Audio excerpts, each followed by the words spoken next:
Part 1. The Encounter. It was an unusually quiet afternoon in downtown Atlanta. The sun filtered through the trees lining the streets, casting shadows on the pavement where locals bustled about. Among them was Captain Malcolm Carter, an accomplished black man in his early 40s who had recently been promoted to head one of the city's most influential precincts. Despite his rank, Malcolm prided himself on staying connected to his community, often opting to go about his day in plain clothes rather than flaunt his authority. That day, Malcolm had decided to take a walk after his meeting with the mayor.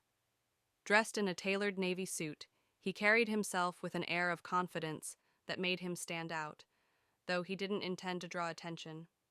His route led him past a local diner, a popular spot for officers to grab lunch. Meanwhile, Officer Derek Sloan sat in his patrol car, sipping coffee and scrolling through his phone. A 6-year veteran of the force, Derek had built a reputation as a hot-headed officer who too often acted on biases rather than facts. When he noticed Malcolm walking by, his instincts kicked in, not those of a lawman, but those of someone conditioned to suspect. "Another one thinking he owns the place," Derek muttered under his breath. Without hesitation, he exited his car and approached Malcolm, his hand resting on his belt as if ready for confrontation. "Excuse me," Derek called out, his voice sharp and demanding. Malcolm paused, turning to face him. "Yes, officer. Can I help you?" "What are you doing here?" Derek asked, his tone laced with suspicion. "Walking," Malcolm replied, his tone even. "Is that not allowed?" Derek frowned. "You're looking a little out of place. Got ID on you?" Malcolm raised an eyebrow, his patience already wearing thin. "Out of place? Officer, I'm a resident of this city. What exactly do you think I'm doing wrong?" Derek stepped closer, his posture intimidating. "Don't play games with me. Show me some ID." Sighing, Malcolm pulled out his wallet and handed over his driver's license. Derek snatched it, studying it as though expecting to find something incriminating. "This your neighborhood?" Derek questioned. "I live 3 blocks from here," Malcolm answered. "Funny," Derek said with a smirk. "You don't look like someone who'd live in these parts. Got anything in your pockets I should know about?" Malcolm's demeanor shifted. He squared his shoulders and looked Derek in the eye. "You're crossing a line, officer." The bystanders had begun to gather, their murmurs creating an undercurrent of tension. Derek, noticing the crowd but unwilling to back down, took Malcolm's silence as resistance. "Turn around!" Derek ordered, his voice louder now. "For what reason?" Malcolm asked firmly. "Turn! Around!"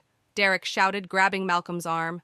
The crowd gasped as Derek shoved Malcolm against his patrol car, forcing his arms behind his back. "Stop resisting!" Derek barked, though Malcolm wasn't resisting at all. "You're making a mistake," Malcolm said through clenched teeth. Derek ignored him, the rush of power clouding his judgment. Frustrated by Malcolm's calm defiance, Derek landed a punch to Malcolm's abdomen. Malcolm doubled over, gasping in pain, as onlookers shouted in protest. "What are you doing? He didn't do anything!" yelled a woman, recording the scene on her phone. Malcolm straightened slowly, his sharp glare fixed on Derek. Reaching into his inner pocket, he retrieved a badge and held it up for all to see. "I'm Captain Malcolm Carter," he said, his voice steady but firm. "Your new superior." The crowd fell silent, and Derek's face turned pale. "What?" Derek stammered, taking a step back. "You just assaulted your commanding officer," Malcolm continued, his words cutting through the air.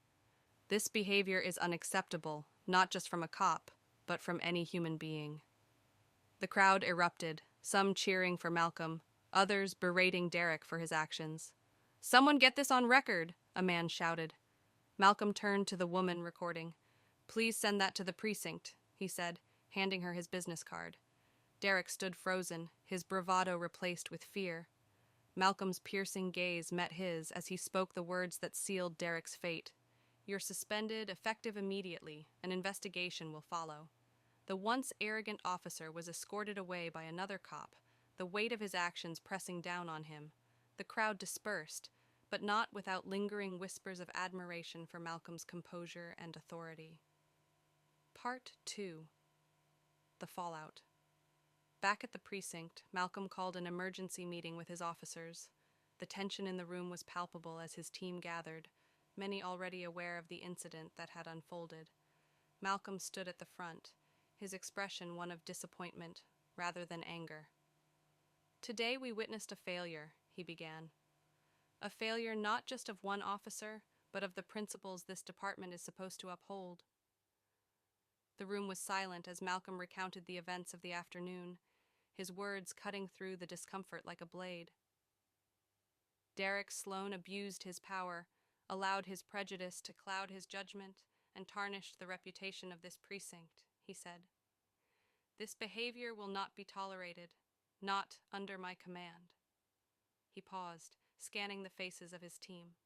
"If any of you harbor similar prejudices, I suggest you reconsider your place here. Because this badge isn't a license to discriminate, it's a responsibility to protect and serve everyone." The officers nodded, some shifting uncomfortably in their seats. Malcolm's speech resonated beyond the walls of the precinct. The video of the incident had gone viral, sparking outrage and conversations nationwide. Calls for police reform echoed across social media, with Malcolm's leadership held up as an example of how accountability could lead to change. As for Derek, the investigation concluded swiftly. His actions led to his dismissal, and he faced legal consequences for assaulting a superior officer. Malcolm, however, didn't stop there. He introduced new training programs focusing on de-escalation tactics, cultural sensitivity, and community engagement. He worked tirelessly to rebuild trust between the police force and the community, meeting with local leaders and hosting forums to hear citizens' concerns. One evening, Malcolm attended a town hall meeting where the young woman who had recorded the video stood to speak. "Captain Carter," she said, her voice filled with emotion, "you turned a moment of injustice into a turning point for our community. Thank you for standing up, not just for yourself, but for all of us." The room erupted in applause, but Malcolm raised a hand to quiet them. "This isn't about me," he said. "It's about us, all of us, coming together to create a society where respect and dignity are not privileges, but rights." His words left an indelible mark on the community. Malcolm's actions served as a reminder that true leadership is about accountability, courage, and the unwavering pursuit of justice.